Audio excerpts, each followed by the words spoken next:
listeners. Welcome to the next session. An advice podcast for game masters seeking help with their next game session. I'm Adam Johns. And I'm Alyssa Johns. Listeners, welcome back. Listeners. Is that what I sound like? Yeah. Hey,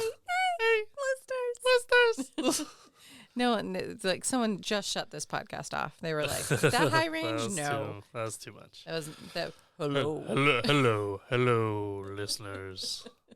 It is I once again bringing you podcasting. No, you don't got that. You don't got that smooth Barry White voice. I need a better mic for it. I could get into not Barry White, but I can get lower. This is not the sultry Get version low. of this podcast.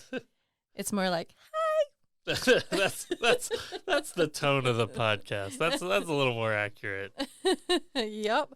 Yeah. Welcome back. Hey, we want to answer your questions, your next session help questions. Here we are. And we answering your have questions. a fan favorite, our merch maestro himself, DietToothpaste. Hey, DietToothpaste. Welcome back. Always like hearing from DietToothpaste. Absolutely. Also, still in possession of some of the only merch we've ever made because we've never Yeah. made a shop. Yeah, we should maybe do that finally. We should shop that shop. We should shop that shop. Put our money where our shop is. Yeah. Or put other people's money where our shop Yes, is. your money. I guess we have be- to put a little of our money into it, too. That's part of the problem. Yeah, that is part of the problem. But your money could be part of our shop if we ever get our ducks in a row. Listen, do you have tons of money and have no idea what to do with it? Have I got the deal for you? Have I got the stuff with our logo for you? So DietToothpaste says, what's your favorite method of interplanar traversal? My players have to travel a long distance in a short amount of time. To accomplish this, they want to utilize either the Feywild or Shadowfell. The idea being that time works differently across different planes, so they could hop in at point A, spend time there traveling to point B, and just jump out at the corresponding point B in the material plane with almost no time having passed relative to their final goal. It's just crazy enough to work, but the campaign has taken place almost exclusively in the material plane so far, and I'm hoping you had fun ideas on what they could do to get to either plane. None of them have access to the plane shift spell, and maybe an interesting encounter to set the scene once they're there. I like this idea. I like this a lot. I've used a bunch of different interplanar travel methods in the past, and some of it depends a little on just how much do you want to derail the campaign to do your interplanar travel. I like it's just crazy enough to work. But my first thought is, how do you know that no time will have passed in the material plane if you jump through Shadowfell? You know, like, how do you know you didn't go backwards in time or forwards in time or whatever? Well, there are actually spells that mimic this and have a specific set of rules, or at least there were back in 3.5 edition. I haven't fiddled around much with that in 5th edition. But there were spells that allowed you to, like, traverse through the Shadowfell specifically in this way. In order to like shorten the travel time between distances and stuff like that. Some of those rules, just as far as rules as written around this, do exist, but I'm also a huge fan of throwing those rules out the window when it comes to, providing an interesting and important plot point for travel. Couldn't they just find a planeswalker? Like, make friends with a planeswalker and have them bring them with? Like the planeswalkers from old? Magic the Gathering. Yeah. The planeswalkers of old. Yeah, I mean, I guess so. Actually, one of my favorite methods for this is literally a ship that happens to be able to move through the planes. Oh, that's very Lord of the Rings right there. Right. And Lord of the Rings. Spoilers. But I like I've done that before where you're basically on a planar ship. And then you can traverse between planes on the planar ship, but you're still like flying on a ship, through planes of, various different planes. Do they have to sing stuff. the imagination song as they do it? Imagination. Imagination. I mean, there are planar portals that could get you to other planes, and you could have them find like there's hints and pieces of a planar portal that might still exist, and maybe in the depths of a library in a giant city, Maybe a hag has access to one that you have to like trick her into using it. That kind of a thing. There could be, you could use the blink and banishment spells potentially. Oh, as interesting ways to travel through the planes. What could be even more interesting is if they end up in different locations. If the party gets broken up a little, not a lottle, just a little, just to make it interesting. Like they end up on 2 different sides of a Feywild jungle or something. Just saying. Sure. Yeah, yeah. They have to fight their way back to each other and then move forward. This is also a really good one for, like you said in the idea of find a planeswalker, making a pact with somebody, making a deal. Oh, a bargain. This is a really good one. You know, traveling between planes is a difficult prospect.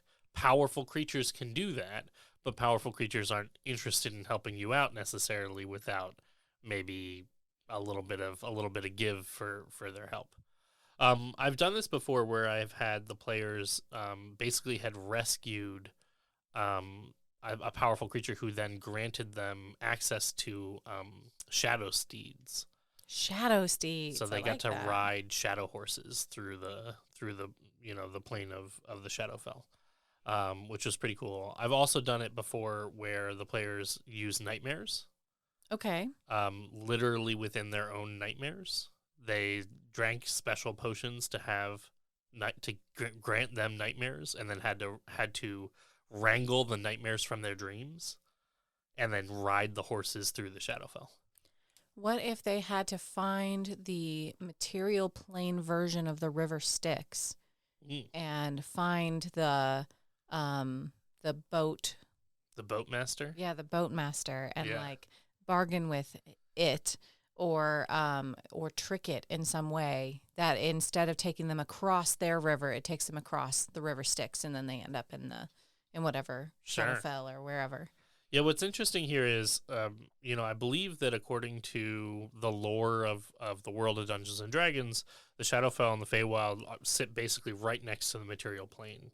They're on either side of it. So much so that you can be in a location, and that location exists in both the Shadowfell and the Feywild. Right. But it looks different. It has a different feel. There's different stuff that's there. But the idea is often that you can pass through from one dimension to the other because they're so close together. That reminds me of Legend of Zelda Skyward Sword, when he has to collect the tears, and you're in the like dream version of whatever location you've been at with all the guardians and stuff, and it like freaked me out. Right. Yeah, that part. And this is also where stuff like a lens that lets you peer into the other realm can be a really cool tool here. Oh yeah, like a magic spyglass, or what is that called from Zelda? Right. Ocarina of Time. The Lens of Truth. The lens of the truth. Lens of Truth. Right. So you could have something like that, and that could then lead you in the other direction of like capture a being from one realm or the other and use that as your ability to pass from one side to the other or something along those lines. But I will also point out that you could go way beyond that. If the point is traversal here, you could also make a pact with a demon or a devil as easily a way to pass through realms. Apparently, in 5e, there is a Ranger Horizon Walker who can get at 3rd level detect portal. Oh, okay. So maybe you hire a Horizon Walker to help you detect portals, and they might be like, "This is as far as I take you. I don't go through them. I just find them." Yeah, I will find the portal for you, but I won't pass through it. Right. Yeah, that's an interesting idea too. So, okay, let's. I'm gonna carefully comb DietToothpaste's question here. The idea here is that they're going to. DietToothpaste wants them to have a way to basically go from one location in the material plane to another one, right? Right. They're going in at point A. They're going to spend some time traveling to point B and jump out at point B in the material plane with no time passing. And they want some fun, interesting encounters to set the scene once they're there. So first idea was they end up in slightly different locations and they have to meet up before they can keep going. Right. And that could be a jungle. That could be a labyrinth. That could be an interdimensional prison. That could be some sort of limbo space that, like, this portal, you have to pass some sort of test to get through to the actual next plane. Mm-hmm. Like it's sort of like a intermediate train station. Right. I have played around with having the players encounter like Oberon or Tatiana as the king and queen of the Feywild, playing up some stories from Midsummer Night's Dream. Midsummer Night's Dream and stuff. And Puck goes frolicking along. I've also, this is a pretty good one for if you've read the second book in the Kingkiller trilogy, the Wise Man's Fear, the second book from Name of the Wind, where there's a lot of stories that sort of take place in a kind of Feywild-like environment. There are very spicy stories There's that some happen. very spicy stories, but there's also some really interesting stories about like traversing through space that is not the same way we traverse through space in like the material plane. Like as you try to travel in a direction, you have to travel in like an emotion, or you travel in the direction towards sunset or towards sunrise, because those things don't move in that sort of Fey-like space. They're based on your location, not based on time. And then being able to encounter stuff like a trickster, a powerful being that is bound to a tree, but is capable of manipulating the universes by just a word or a phrase.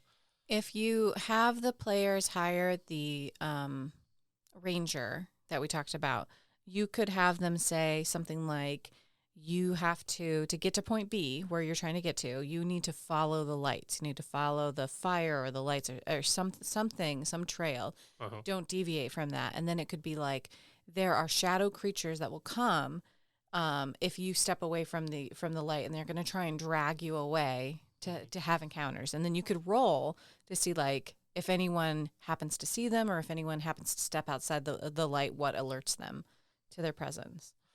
I've had players, while traversing various different planes of existence, have to use emotions in order to figure out direction. Emotions. And so the idea behind that is that somebody says, you ask for directions, and somebody says, you need to go sorrow to get there. Which means that you need to feel and come up with a memory that allows you to be sorrowful. And filled with sorrow and then walk while filled with sorrow, and you will wind up where you're trying to go. And so then it's a great opportunity for character building where you go through, what does your character do in order to feel a sense of sorrow? Like, what in their life can they think back on and fill themselves with in order to gain that feeling so they can move forward. You could do something like that as well here, where you really play up the role play, or really play up the character building as a possibility for this. Absolutely. And there could be a subsequent person on the inside you have to meet to get them to open the way out. Well, that's a possibility. Like, take as much time as you want, and when you come out, it will be as no time has passed. However, you have to meet that person to get them to open that specific portal. Well, that kind of makes me think of like you could have somebody who won't let you pass unless you cut a deal, or won't let you pass unless you do something for them. That kind of thing that could be really fun, especially playing up. I love this stuff for the Feywild, especially because you can add in tricksters, you can add in people whose motive is very suspect. And so you don't really know what they're trying to get to. Even if they tell you, you're not sure you trust them. Mm-hmm. And playing up that kind of thing is really interesting. I mean, it's just good plot building for the future. Like if they say, you will owe me a favor. Yep. It means that at some given point you can go, oh, the dragon was going to come and eat you. Instead, you owe me a favor, and you take them away at that exact moment or whatever. Yeah. I mean, you did this with Ravadova, right? Absolutely.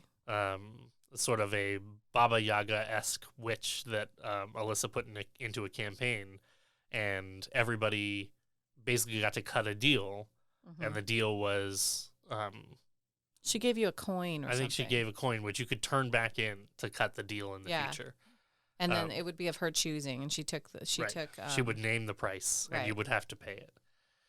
And that was just part of the deal. So something like that here would be fantastic. You have some powerful being who's like very, very happy to help you along your way, but for a price to be named later on. Right. Absolutely. Yeah. Cool.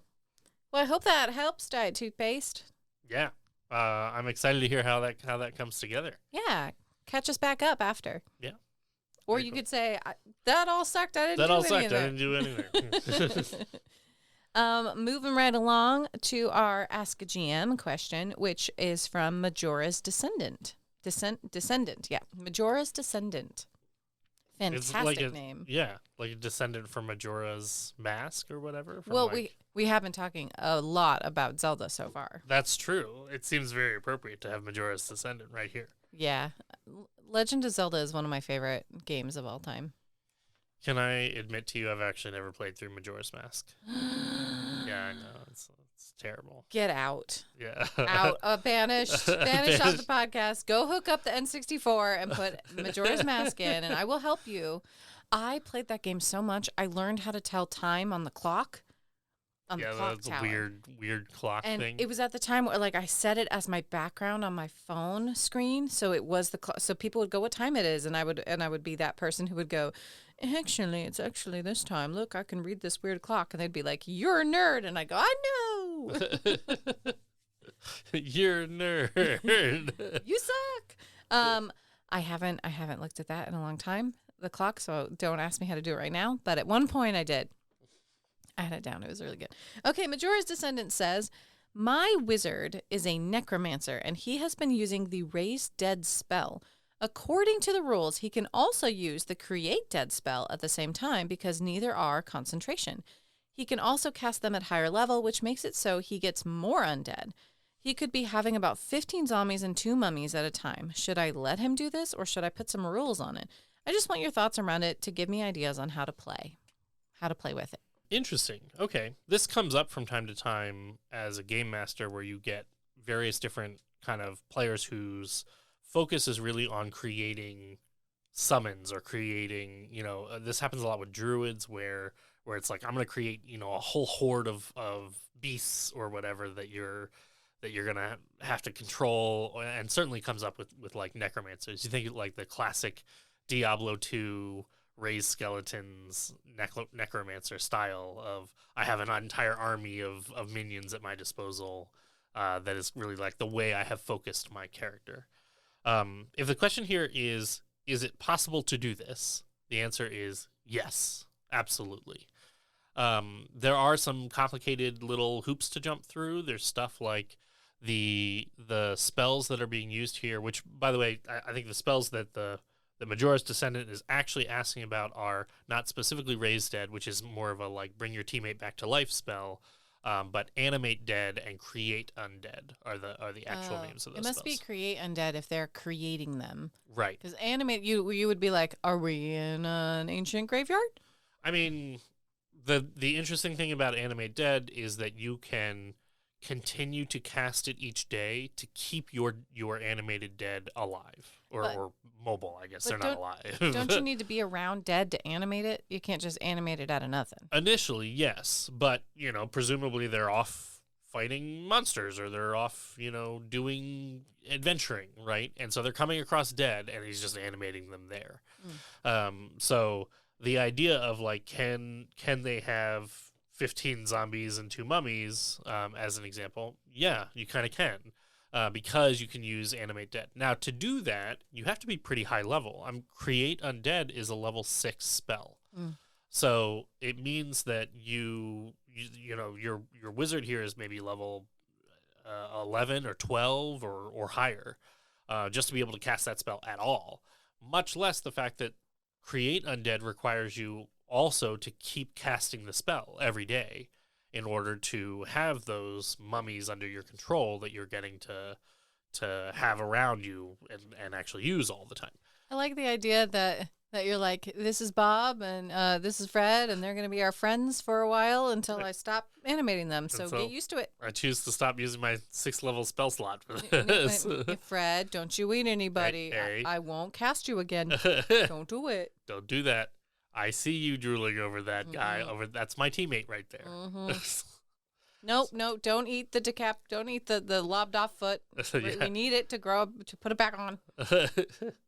So, from the perspective of like, is this possible? Yes, and it will require at least one 6th level spell slot and several other 3rd level or higher spell slots just to have that whole army of undead that are around all the time. Now, should they put rules on it?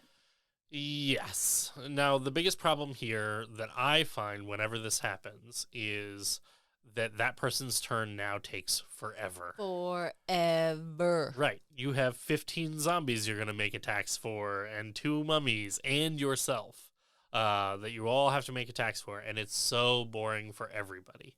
And part of the reason that I often discourage players from doing this is because it's a slog. And not only that, but they have to keep track of all the resources, which is like the hit points for all those creatures and the stats for all those creatures as they change as they level up. And they're a wizard project manager.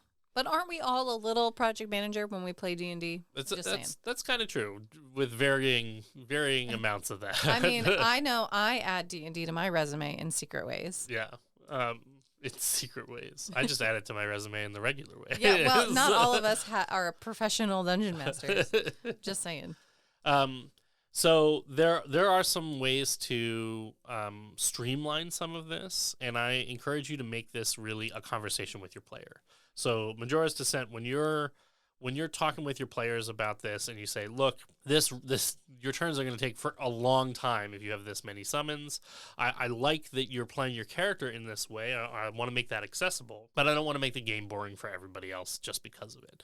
So let's see if we can find a way to make that feel both fair for you and also like move it along. Your turns really shouldn't take longer than everybody else's turns. So we have to figure out a way to make that happen and make that really, really quick.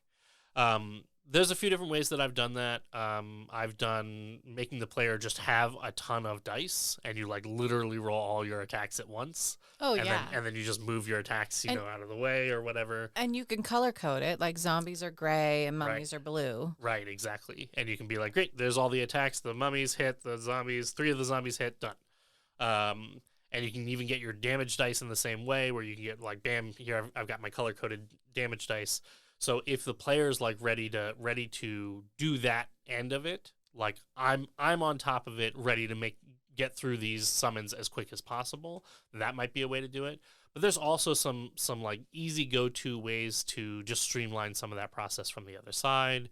You can group them together, and you say basically like it's always 3 zombies or 5 zombies. They're basically all grouped up, always attacking the same target. Depending on how many zombies you have, divide that number by 3, rounded wherever. Right. And then those zombies just roll 1 attack or whatever, and they either all hit or they don't hit at all. These are the clawers. These are the biters. Right. These are the slashers. And it will sort of average out overall that like, oh, yep, your zombies didn't hit that turn, so they didn't get that extra damage, but whatever. You could also utilize it. I mean, if you're doing a standard at a table pen and paper, pen and pencil, right?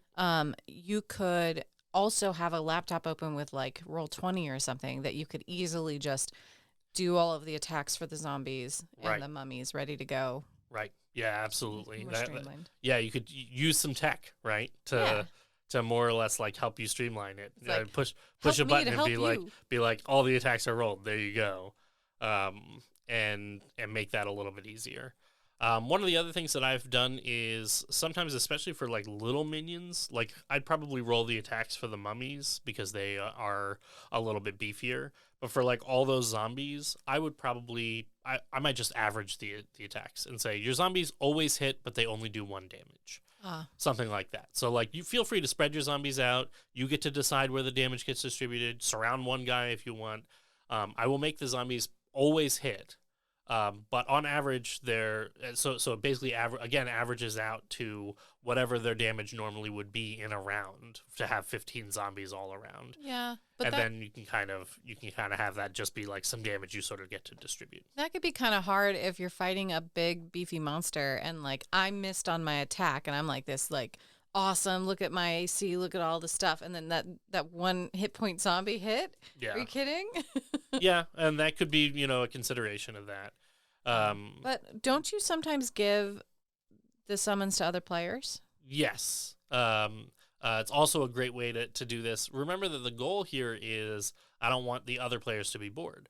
Well, one way to solve that is I hand off these summons and make all the other players roll the attacks for those particular summons. Maybe even they get to, control those summons. They still have to follow your orders, but if you go attack them, they get to decide which one they're going to attack or whatever. They get to move the things. But at the very least, letting the other players roll the dice for the summon they control, for the particular zombies that they control, could be a super fun way to help everybody feel involved in that process. Yeah, it could be like, hey, everybody gets 2 zombies.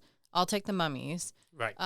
Feel free to name your zombies. These are your zombies. They are personal attendants to you. Right. They will fight how you want.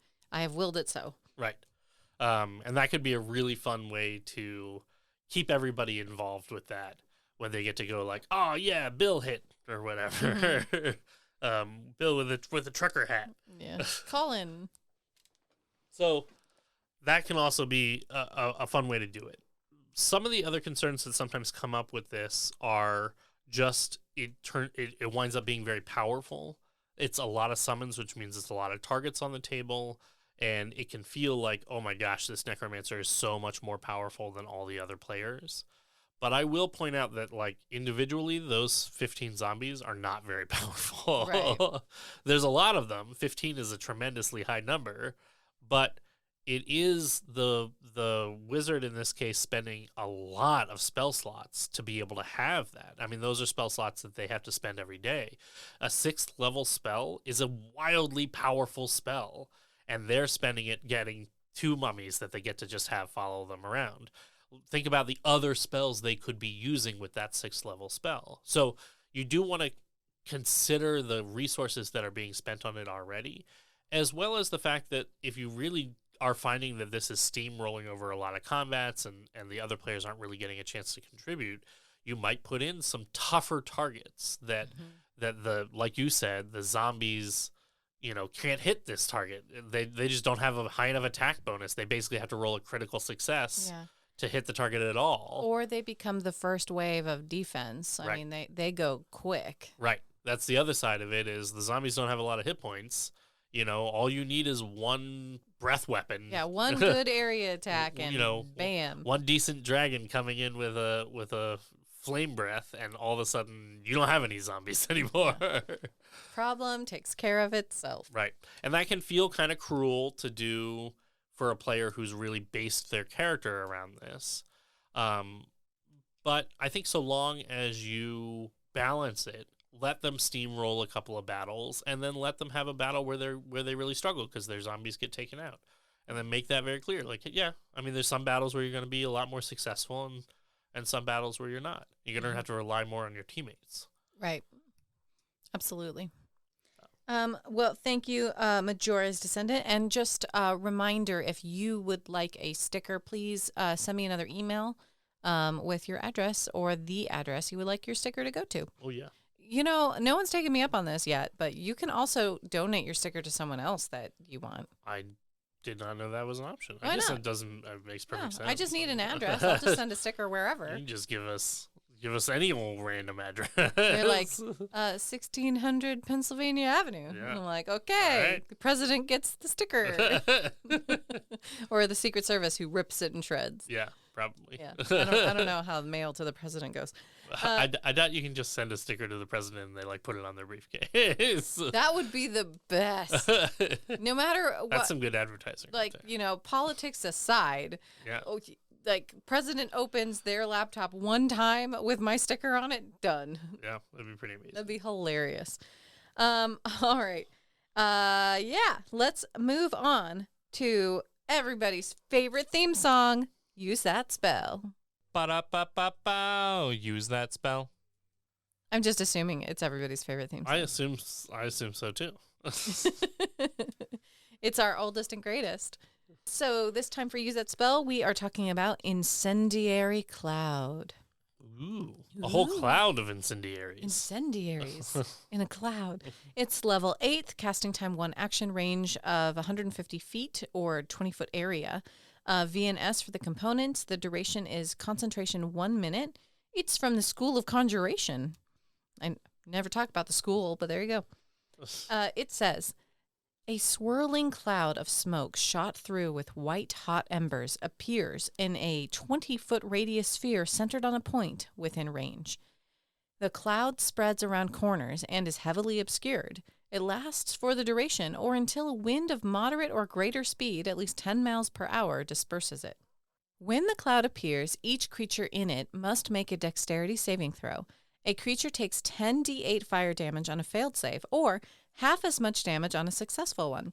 A creature must also make this saving throw when it enters the spell's area for the first time on a turn or ends its turn there. The cloud moves 10 feet directly away from you in a direction that you choose at the start of each of your turns. I like how this is an 8th level spell. It can last up to a minute. It has a huge area. Ginormous. Oh, wait, is the area 20 feet or 150 feet? It's a 20-foot radius with a range of 150 feet. Oh, So it's you still a pretty big area. You can put that 20 You can feet put it pretty far pretty away. far away. And it does a bunch of damage, but is completely undone by a wind of 10 I miles per hour. I was thinking that too, because Adam's been getting into like wind foiling, paddle. I don't know what you call wing foiling. Yeah, and he's been looking at wind charts all the time. So I've been like, okay, 10 miles an hour is not actually that great of a wind. I mean, you definitely notice it. You know, yeah, but you want higher than that for what you're doing. Oh right? yeah. So like even like a yeah, goes like goodbye 8th level spell. Goodbye 8th level spell. Well, and there is I think it's like a 1st level spell called Gust that just makes a bunch of wind. Yeah, it's like hilarious that you could counter this like massive cloud of just hot that is doing hot so white much embers. Hot white embers doing 10d8 fire damage on a huge area to everybody in it, and you'd be like, level 1 spell Gust. I pull out my hand fan. And I move it real quick. Quick, I get a palm leaf. Pallbearers, go!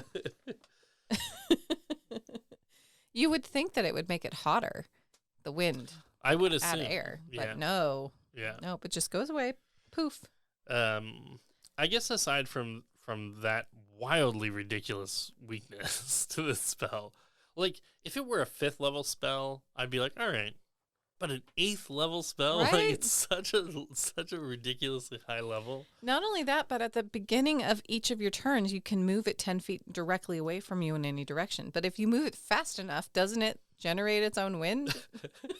Yeah, if you move it too fast, it disperses itself accidentally. Yeah. A little bit, and moving it 10 feet is only 2 squares on the hex board, right? So yeah, it's like, which is really not very far.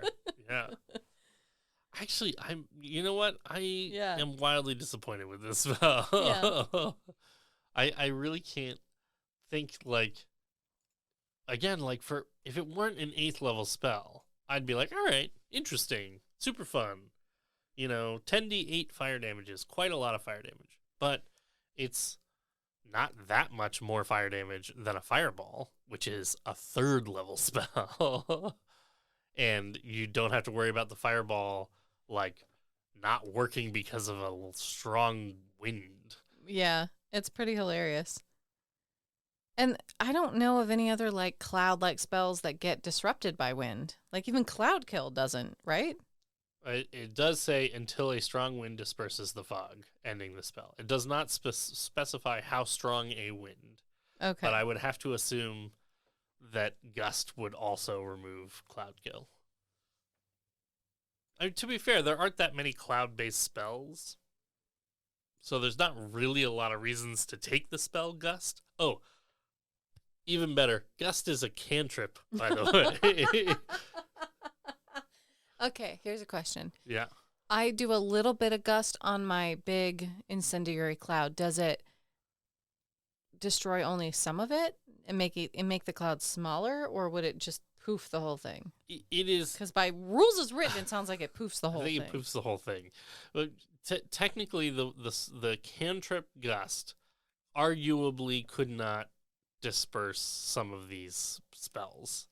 It doesn't specifically say what the strength is of the spell, but it does say you can create a blast, a small blast of air capable of moving one object pushed up to 10 feet away from you, which to me means you'd have to have at least 10 miles an hour of wind to push something 10 feet. I mean, any object, even a sail, to push it 10 feet with a gust of wind would have to be at least 10 miles an hour, if not much more than that.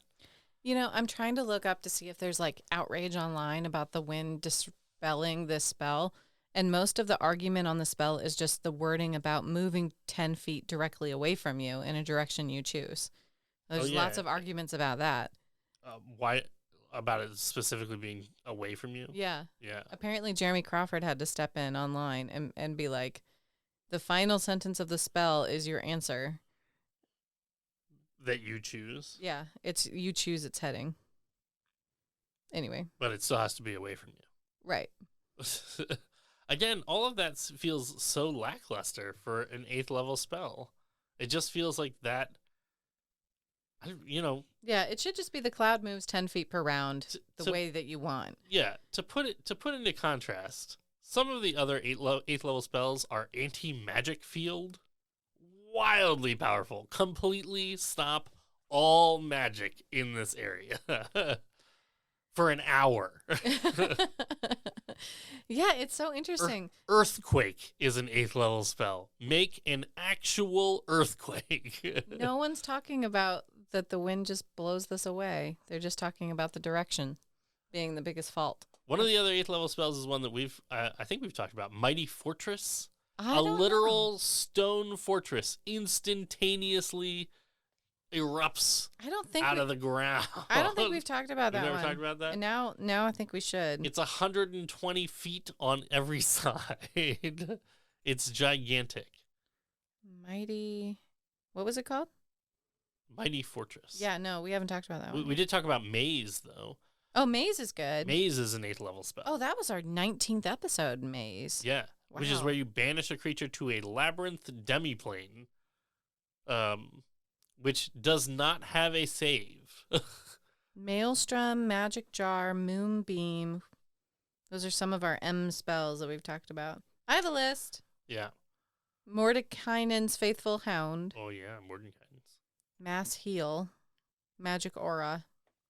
We've So had a lot of M. Just to put, like, Incendiary Cloud really feels very lackluster. Yeah. I can see circumstances where it would be a lot of damage and it could be great. You're basically wiping out, a huge portion of an army or something like that with Incendiary. Oh, yeah, Cloud. or like a villain comes in, to decimate a town. Right. Kind of a thing. And it's actually one of those things where it's like, if you didn't know that you could use Gust, your cantrip, to blow it away, right? Why would you ever try that kind of a thing? Villains hate this one simple trick. Yeah. I'll also point out, I don't think in the spell description it says that the cloud obscures vision in any way. Really? You would think it would with embers and probably smoke. It says a swirling cloud of smoke shot through with white-hot embers. No? Oh, it does say heavily obscured, and is heavily obscured. Okay, there you go. So at least you can't see through the cloud. Right. Yeah, I don't know. I'm disappointed. Boo. It could be a 6th level spell. I'd be very happy with it as a 6th level spell. Okay. Yeah. All right. Hey, well, there you go. If you want to talk about a spell that isn't a big boo, you can email us at nextsessionpodcast.com. That's where you can submit your own question and get your own sticker. Also, quick follow-up idea. If anybody's going to PAX and wants some stickers, email me and I will give you a small stack and you can hand them out for me. Thanks. There you go. Yeah. In case you are like, you know what I'd love to do at PAX?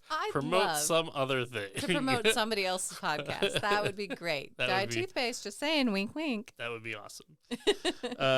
You can also find us on Facebook at The Next Session and on Instagram at Next Session Podcast.